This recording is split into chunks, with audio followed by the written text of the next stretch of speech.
But let's start with Fox 13's political reporter Brandy Cruz as she walks us through the latest on who said no to the shot. Yeah, well, the vast majority of workers under the mandate did get vaccinated. Those who didn't are now out of a job. They include nurses and teachers, ferry workers and first responders, and they are not ready to go out quietly. Outside Seattle City Hall, no kind words for elected leaders. I'm not a swearing woman, so I can't say how I really feel about it. Jeannie Kay lost her job today with the Tacoma School District. She did work there as an educational sign language interpreter, helping deaf students and staff. And it breaks my heart that the ones that are going to be hurt are the children, you know, our students, our future. Also at the protest was Michela Letizia, a patrol officer with Seattle's East Precinct.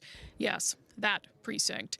He's been with SPD for more than 20 years. If you truly feel that this is a legitimate request of me and a legitimate battle, I'm not the police officer you want. And according to Seattle's mayor, who we spoke with in the U District this morning, officers like Letizia are not the kind the city wants to keep. We want to have our valued employees, but we need for public health for them to be vaccinated.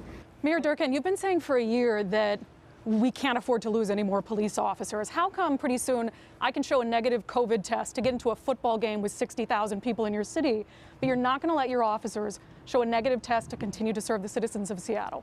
Every decision we've made throughout this, we've really grounded our decisions on public health, safety, and data.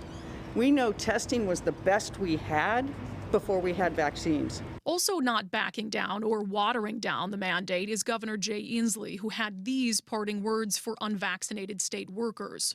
We have appreciated their service to date, and we wish them well.